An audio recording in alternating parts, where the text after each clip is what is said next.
Welcome back to the beautiful Florida Keys, everybody. Thanks for joining us.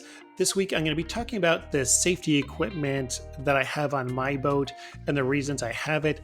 A lot of it includes the items that are required by the Coast Guard, and then some additional equipment and thoughts behind that, what I have on my boat. I'm going to start out with some of the required Coast Guard equipment. I go through it briefly and then in more detail at the end of the video.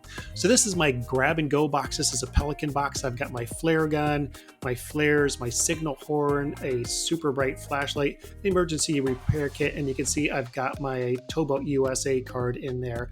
I also keep my boat registration information in there. My billfish license is in there, my fishing license. Then I have a first aid kit. My first aid kit, I've got pain relievers, bandages, tourniquets, fairly basic in there. I don't go too deep with the first aid kit. The fire extinguisher. Then if you see my videos, when I'm out on rough days and out by myself, I always wear this, the inflatable PFD, because if you go overboard, you are done if your boat's moving. Inside my center console, I've got the throw ring. That is a required piece of equipment. Either you have to have a throwable PFD, so it can either be the throw ring or a soft cushion. And then if you have a dive flag, that can double as a signaling device if you're in the water. And then again, the fire extinguishers, depending on the size of your boat, different requirements for how many fire extinguishers. And then I consider the battery charger, whether it's built in or you're using it when your boat's out of the water, a safety piece of equipment. That way my batteries are always fully charged when I'm leaving the dock and not having to worry about a battery dying out. And again, you can see my first aid kit and my grab box are there underneath my leaning post, and they're always there whenever I'm out on the water. Moving forward, I'm going to talk about life jackets because you are required to have a life jacket and a fitting life jacket for each person on your boat.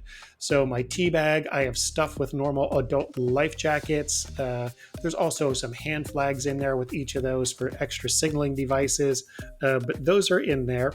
And then my forward locker, I keep an oversized, and it is a jumbo size adult life jacket for my triple X size friends. So they've got something that will work from them. And then I also keep a couple of youth life jackets in there when we have small children out on the boat. So always have those on board, always easy to access. Moving forward, I'm going up to my anchor locker. I have two anchors on board. This one is my Danforth anchor. It's a lightweight aluminum anchor. It works well in sand, going out to the sandbars, areas with low current. But because it's so lightweight, one, it makes it easy to handle and move around the boat, but it does not do a good job for penetrating grass or grabbing on rocks. And then forward, we'll talk about this a little bit, but you have to have navigation lights on your boat. In this locker, way more important, this is my grappling hook anchor, something I suggest everybody in the Keys have if you're going offshore. These grappling hook anchors grab really well in grass. They will grab rocks. Just make sure you know how to set this so the chain is hooked to the top and then zip tied down at the bottom so you can pull it free if it gets hung up. But again, they are great. They will lock your boat in place.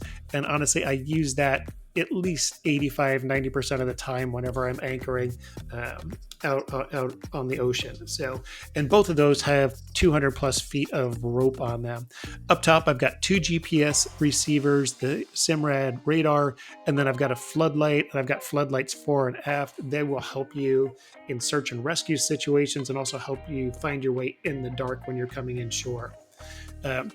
Up front here or on the dashboard, I'm going to fire these up. I've got the VHF radio and my Simrad. The Simrad's my navigation unit plus the radar, which I'll get into. On the dashboard, the switches for my nav lights, the anchor light up top, those are both requirements. And I do have an electric air horn on this boat, so it saves me from having to search for my other horn for signaling device. And I also recommend you have a magnetic compass on board, so if all your electronics go out, you've got a backup navigation device. So going back to the radio, please, if you don't have it, get an MMSI number. That will you program, once you get that number, and they are free to get, I'll provide links for that, but you program that into your unit and that connects to your GPS receiver. That will transmit, if you lift that lever, push that button, that will transmit your boat information and your GPS location to other boats nearby that have MMSI and to the Coast Guard. That will free you up and let you focus on whatever your emergency is without having to read back GPS numbers. definitely get it. It is so worth the investment. So please get your MMSI number. And again, I'll put a link below where to get those. It is free. Again, on here, I've got the radar on the boat. Definitely not a required piece of safety equipment, and I'll talk about this more, but it's a great situational awareness piece of equipment that provides some added safety and knowledge. And last thing, make sure you have a ladder on your boat. If somebody goes overboard, you want to be able to make sure they can get back on easy. I'm going to go with some other things in a little bit more detail. All right, welcome back. Just walked you through some things on the boat. I'm going to go through some of those in a little bit more detail than that quick walkthrough, but just wanted to visually show you on the boat where things are. First and foremost, know the Coast Guard regulations for your boat. My size boat, I have to have 2 fire extinguishers on the boat. If your boat is under 26 feet, not 26 feet or under, but under 26 feet, you can get away with 1 fire extinguisher. I need 2 on my boat. So make sure you know that. Make sure your life jackets are sized appropriately for the people on your boat. Again, up in the tea bag, I keep 4 life jackets. Make sure you take those out of the packaging. People like to buy those big 4-packs. They slide in really nice. But if you got to be quick and pull those out, it's a pain trying to get that big pack of 4 out. Then you got to rip that plastic open, then distribute the life jackets. Take them out, slide them in there individually. Makes it easier to get out in an emergency. And again, make sure you've got life jackets that fit everybody on your boat. Showed you the anchors. I keep 2 different anchors on the boat. One is the Danforth anchor up in the bow. That one, I've got a short, lightweight chain on it and about 200 feet of line. I use that when we go out to sandbars. Those Danforth anchors are great on sandy bottoms. They do not grab well out on the reefs, and they don't dig in really well because they're lightweight. They don't dig into the grassy beds very well. So that's why I have that grappling hook anchor. When those rocky bottoms, when I'm anchored up on the shore side of coral reefs, and it's all that broken coral, the Danforths just don't grab in there. That grappling hook anchor actually will grab on and hold you really well. And I've got a nice long 10 feet of good heavy chain on that. So that chain lays down on the bottom and moves with your boat going up and down on the waves, if it makes sense. So if you've got that long chain goes out, if this is your anchor, that chain comes out as your boat's going up and down with waves. It lifts that first part of the chain out, but the chain go up to your anchor, stays put. If you have too short a chain, it's just going to be popping your anchor every time you go up and down with waves. So make sure you've got enough anchor chain on there so it's laying flat on the bottom when you are still and not going up and down with the waves. Other things on the boat, showed you the radar. The radar, not a necessary piece of safety equipment. I like it because it gives you additional situational awareness out on the water. Twice I've had to use it when we've got heavy fog down here. It doesn't happen often, but twice in the last year we had some really thick, heavy fog days where visibility was down to about 25, 50 yards, cutting down. So just let me know if there's any other boats around. You can also track other boats, and the weather feature is nice because this time of year we have loads of massive thunderstorms popping up suddenly. You can track those, and with that one I can tag a couple of them and track their movement to make sure they're not coming towards me or which way I should go to get around those. So they're great for situational awareness, but not a necessity. Some other things to go over, extra items that I have on board, and it is hot today, so perfect way to segue in this. Always bring plenty of extra fluids. Stay hydrated on the water. Bring more than what you think you and your passengers will need for the day. Stay hydrated out there. Don't get yourself into heat stroke condition by not drinking enough water. Other thing, lots of sunscreen. Make sure you got sunscreen on your boat. I'm really particular about the types of sunscreen I use. I don't like the oily, greasy ones on the boat. And there's a couple of brands that really sting and burn my eyes. So I've got brands that I like. I'll list those in the link down below so you can see what I'm using. You can try them if you like. But my eyes seem to be super sensitive, a couple of different types of sunscreens. Some extra items that I bring with me out on the water. Some of them stay on the boat, some come on and off. They're nice extra pieces of safety and give you a good peace of mind. Staying with the communications part of it, the radios. You saw the VHF radio on the boat. I also always carry the standard Horizon, this portable unit. Batteries last forever for these. And again, this one can take the MMSI number, so this one has the same MMSI number as the boat, and it's the same number that's in the VHF unit on there. If you don't have an MMSI number, they are free to get. I'll put some links down below where you can get those. program them into your radio. But what those do in an emergency, if you lift the lever on the back of this one, your VHF radios will have that, push that button, it will transmit your distress call with your GPS coordinates and the type of boat you have to the Coast Guard into boats within range that have MMSI numbers on their radio as well. So it is a great safety piece. I love this portable one. This goes in my go box. So if I go overboard, this comes with me.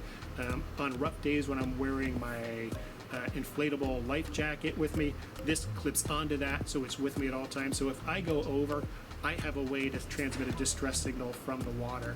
Again, these are waterproof, they're float, they're not very expensive, so highly recommend add this to your VHF radio on the boat.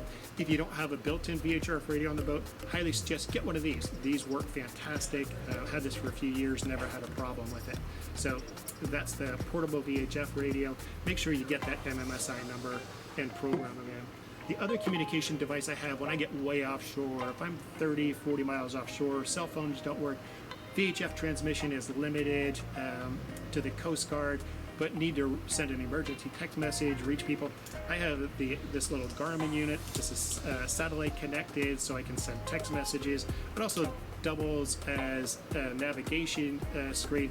Not a super big screen, kind of tiny. I've never used it for that, but it's just an extra backup. If I'm out of range and having trouble reaching, I can send emergency text messages and send distress calls out from this as well.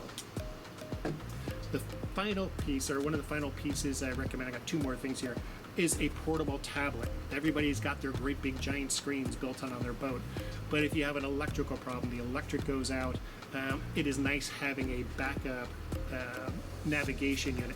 This one is from Sailproof. It's a company out of the UK. I love this unit. I got familiar with these when I was doing sailboat racing. That's what they're designed for. Super heavy duty tablet. I like this over the Samsungs, the Toshibas, the iPads. It's a much faster satellite connection, much more accurate. Plus this thing is bomb proof. I have dropped this so many times. It is waterproof. Plus it has a great camera that does a good job of photographing underwater. Has about 8 hours of battery life on this, good size screen. So suggest, if not this, I'll put a link to this brand down below for you as well. But really suggest bring a backup tablet on there, get it synced up so it goes. And again, this one is synced to my Garmin Navionics and to my Simrad on the boat. So anything I do on the boat, whether it's the flats boat or the center console, this has all that trip information on there. And one more thing, I always keep a really good heavy duty set of pliers on board. This is not for removing fish hooks, although that's what this one is designed for. This is for removing hooks from people. So last year you saw I was out fishing, had a nice mahi on board. I had on a deep diving lure that was loaded with treble hooks. It was flopping around like mad when I got on deck, and sure enough, those treble hooks dug into my shin on my leg. The pliers I had couldn't cut that hook off, and they weren't quite strong enough, didn't have enough leverage to flatten the barb on that hook, so I had to cut the line off. Came in with that lure hanging from my shin all the way in. Learned my lesson. Got these. I like these long ones because this gives you lots of leverage, puts a lot more pressure at this end, and you can just flatten the barbs on your fish hooks, and you can just back those hooks right out of your leg. In addition, I always keep hydrogen peroxide and some antibiotic ointment on board for flushing out fish hook wounds. So that's it. Hope that helps. I know I might go overkill with the stuff I have on board, but I like staying safe, make sure my passengers safe, especially when I've got my kids and their friends out on the boat. I'm responsible for them, so yes, I do go overboard, but that's just me. But pick and choose what you like, but make sure you're following the Coast Guard regulations. Thanks for watching. We'll see you next week on Lower Keys Living.